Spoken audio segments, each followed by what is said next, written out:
Let's get started. Good morning, everyone. My name is James Zheng. I'm from Meta. Welcome to Section 3, Congestion Control. Congestion control has been a critical topic for computer networking since the early days. Today, for this session, we have 5 papers from both academia and industry to discuss this topic. Our first paper is on elasticity detection, presented by Pratish Goya. Pratish is a senior researcher at Microsoft Research, Redmond. Welcome.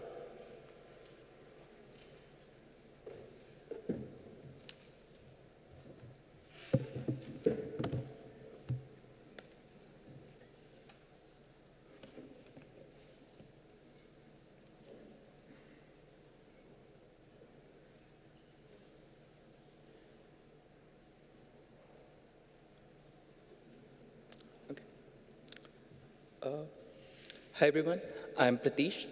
Today I'll talk about a cool new technique called Nimbus. Using Nimbus, we can detect whether the cross-traffic competing with the flow is elastic or not. Detecting elasticity of cross-traffic can help reduce delays in the internet. So before I tell you what I mean by elasticity detection, I'll first explain the problem with existing protocols. At a high level, congestion control protocols aim to achieve both high throughput and low delay. In the last decade, researchers have proposed many delay controlling protocols that aim to reduce delays in the internet. In contrast to deployed protocols like Cubic, such schemes adjust their rates directly in response to the network delay. As a result, these protocols control network delays much more effectively. However, there's a problem, and delay controlling protocols haven't seen much deployment. Delay controlling protocols achieve poor throughput when competing against more aggressive deployed protocols like Cubic, BBR, and Compound. To understand the problem, consider the following experiment. In this experiment, there's a long-lived flow that is using a basic delay controlling protocol. There's a single bottleneck link whose capacity is 48 megabits per second. The cross-traffic consists of a long-running Cubic flow that starts at the 30-second mark and ends at 90 seconds. There is 24 megabits per second of constant bitrate cross-traffic from 90 to 150 seconds. The blue line in the top graph shows the throughput of the delay controlling flow. The dashed black line shows the fair share rate. The bottom graph shows the queuing delay. We see that the delay controlling flow achieves low queuing delays in the absence of the Cubic flow. However, when competing against Cubic, the protocol achieves close to zero throughput. This is because the cross-traffic Cubic flow fills up the buffer. The delay controlling flow reduces its rate in response, and its throughput drops, but the delays don't reduce. We now repeat the previous experiment. The sender is using Cubic for congestion control. We see that the sender is able to compete well with cross-traffic throughout the experiment, and Cubic achieves its fair share rate. However, using Cubic unnecessarily incurs high queuing delays even when there is no cross-traffic or when the cross-traffic is constant bitrate. These experiments illustrate that both delay controlling protocols and deployed protocols are not perfect. The question is, can we do any better? The answer is yes. So imagine if in the previous experiment, the sender had perfect knowledge about the cross-traffic. In such scenarios, what the sender can do is, when the cross-traffic is Cubic, the sender can also use a Cubic-like protocol to compete appropriately for bandwidth. At other times, the sender can use a delay controlling protocol. This way, the sender can achieve its fair share rate of throughput throughout the experiment while maintaining low delays when possible. So, additional information about the nature of the cross-traffic can help improve congestion control. The question is, what kind of information? In this work, we detect whether the cross-traffic competing with the flow is elastic or not. Cross-traffic is considered elastic if it contains any elastic flows. Formally, an elastic flow adjusts its rate in response to the available bandwidth. In simple terms, if an elastic flow senses congestion and a drop in the available bandwidth, it reduces its rate. All other flows are inelastic. All backlog flows, regardless of the congestion control protocol, are elastic. Examples of inelastic flows include application-limited flows, such as your Netflix stream, where the throughput is limited by the available video quality, and short TCP connections and last less than a RTT. So why are we detecting elasticity? Note that using an aggressive congestion control protocol is only helpful when the cross-traffic contains elastic flows that are also actively competing for bandwidth. In the absence of elastic flows, a delay controlling protocol will achieve the same throughput as a more aggressive protocol as long as the delay controlling protocol keeps the bottleneck link busy. So if the cross-traffic is inelastic, then the sender can safely operate in a delay controlling mode where it uses a delay controlling protocol like Vegas to reduce delays without worrying about losing any throughput. In general, cross-traffic can contain both elastic and inelastic flows.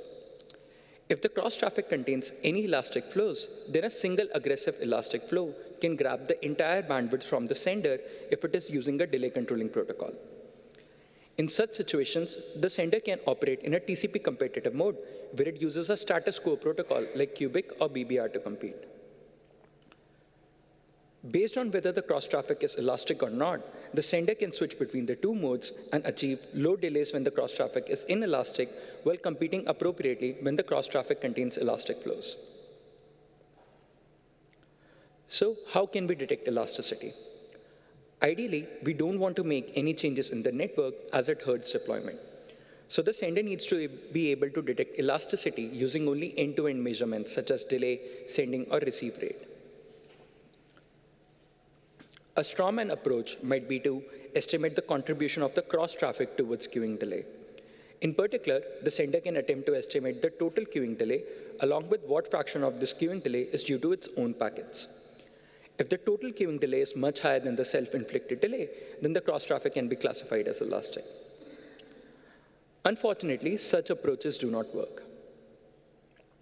To understand why, let's look at the self-inflicted delays from the previous experiment, where the sender is using Cubic for congestion control.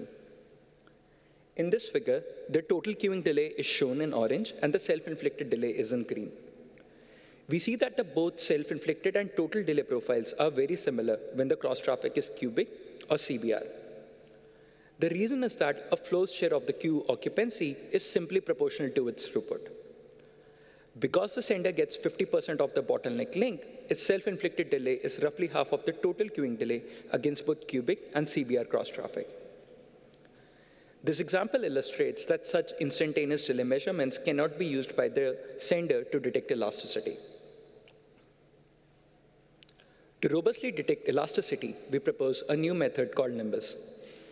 The key idea in Nimbus is that the sender actively creates variations in the available bandwidth by changing the sending rate. If the cross-traffic contains any elastic flows, then they should react to such variations. By observing the reaction of the cross-traffic, the sender can detect whether the cross-traffic is elastic or not.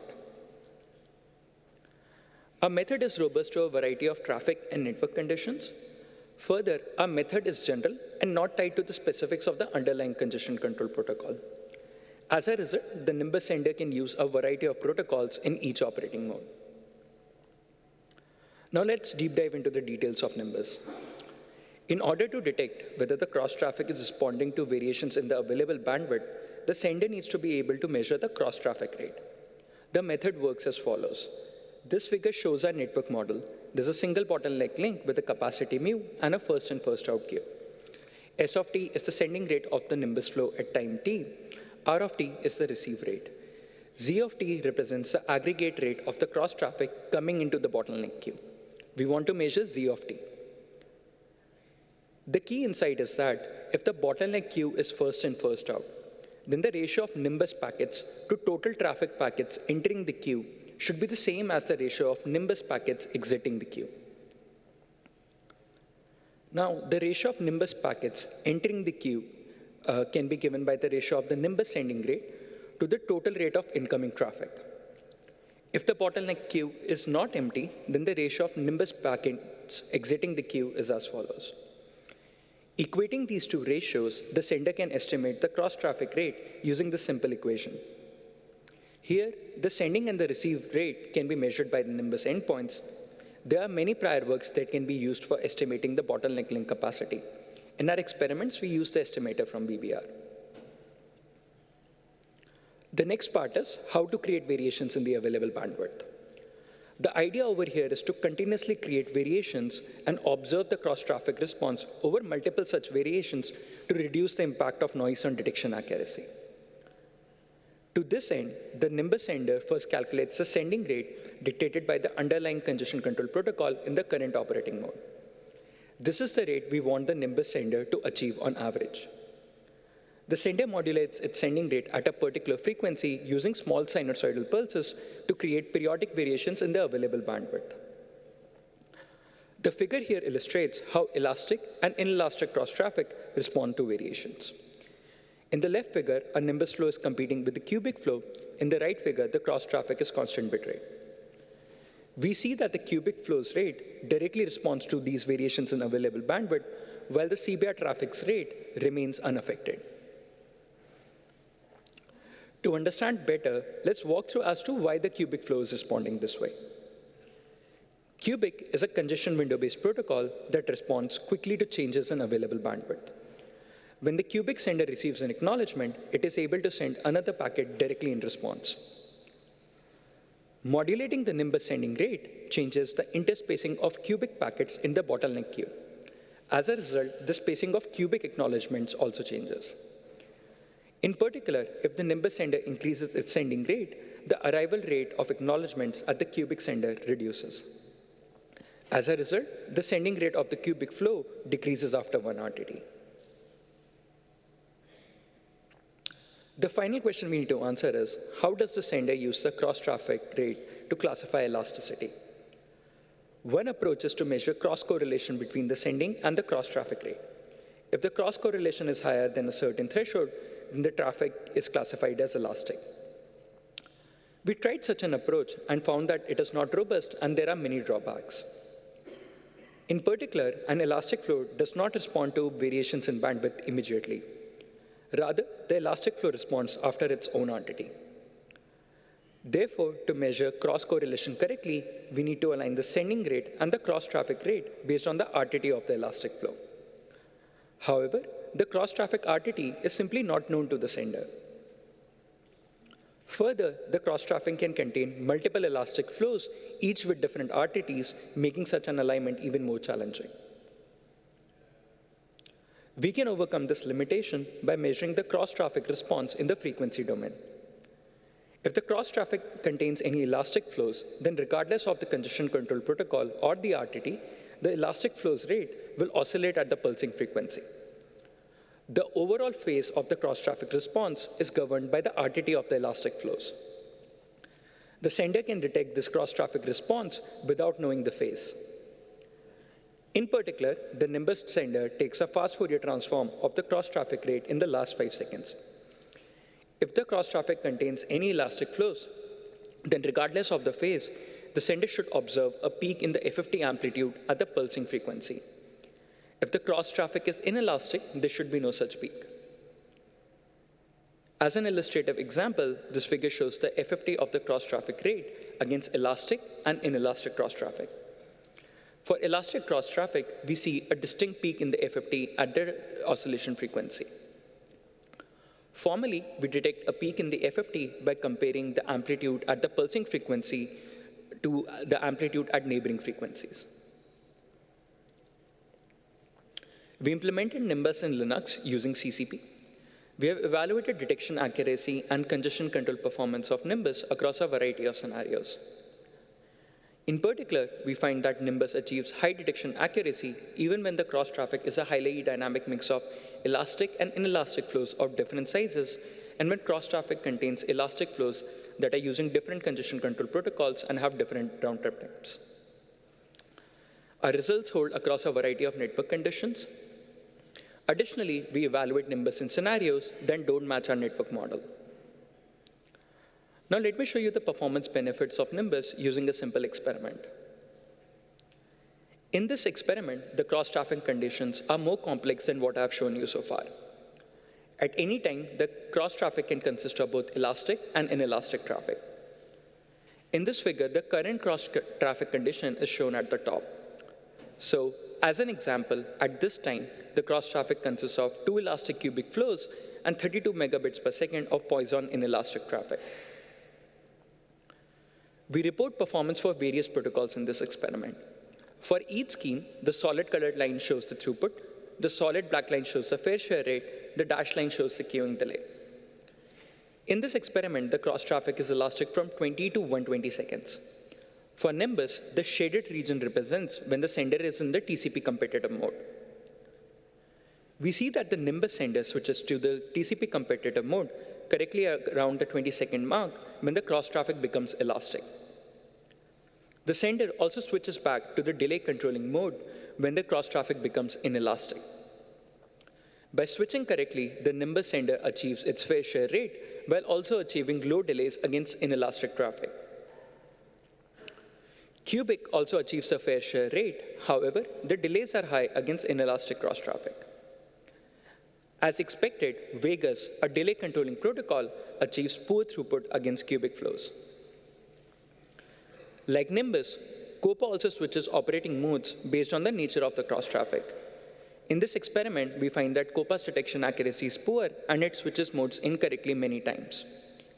As a result, COPA achieves poor throughput against elastic cross traffic. We find that both BBR and PCC also incur high queuing delays against inelastic cross traffic. To summarize, I presented a method for elasticity detection that can be used as a generic building block for congestion control to reduce delays in the internet. With this, I guess I'll stop. Thank you.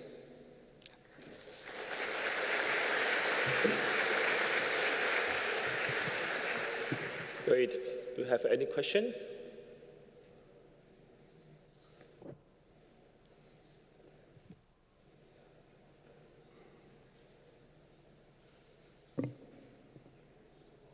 Hello, I'm Sylvester Nadas from Ericsson. Have you tried your protocol against competing it against itself? Because then it will detect itself as an elastic traffic and will probably have high delay. Do you have a solution for that? Yeah. So sort of with what I presented so far, Nimbus will be able to reduce delays only if the cross traffic is inelastic. We do have an extension in the paper where we talk about how you can detect elasticity when multiple Nimbus flows exist. So it's like expanding the regime where you can reduce delays. So I won't describe the whole idea, but essentially the idea is that one of the Nimbus flows assumes the role of what we call a pulsar. This pulsar in some sense is responsible for elasticity detection and deciding the current operation mode. And watchers simply follow this pulsar. And the idea is pulsar communicates the current operation mode to the watchers by actually switching the pulsing frequency. So if the pulsar thinks that the cross traffic is elastic, it uses, say, a pulsing frequency of 5 hertz. But if it thinks that the cross traffic is inelastic, it uses a pulsing frequency of, say, 6 hertz. And the watchers, they can also take a FFT, right? And they can see that there's a pulsar who's pulsing at, say, 5 hertz or 6 hertz, and they can decide what the pulsar thinks the operation mode is and can simply follow that. Yeah. Thank you. We can take a more question. What are some scenarios that could have high false positives where like you incorrectly switch to TCP competitive mode? Sorry, can you repeat the question? Are there certain like a workload or traffic pattern that will cause Nimbus to falsely switch to the competitive mode? Yeah. So there are many conditions where Nimbus actually runs in the TCP competitive mode incorrectly. So for example, if you have incorrect link estimate or if you are on wireless bottlenecks. But I think this is a good thing because what you end up achieving is the same throughput as a TCP competitive mode, which is at least our main goal. And you might miss out on reducing delays in those scenarios, but I guess that's fine. So it's safe to deploy is what I'm trying to say. There are scenarios where it will misclassify. Can I ask one more question? Anja Feldmann from Max Planck Institute for Informatics. And now in the internet, we have thousands of parallel flows that are actually imposing self-similar traffic patterns. How do your things work in this kind of environment where flows are starting up at every single millisecond and are dynamically increasing their sending rate? Okay.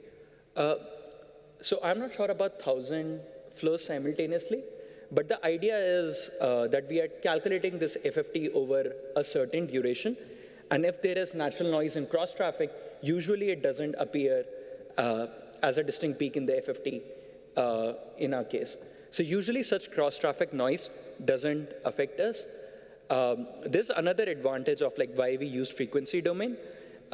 Usually detection in frequency domain is much more robust than if you were to do the same thing in the amplitude domain.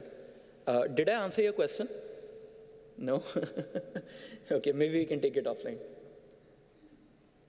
Okay.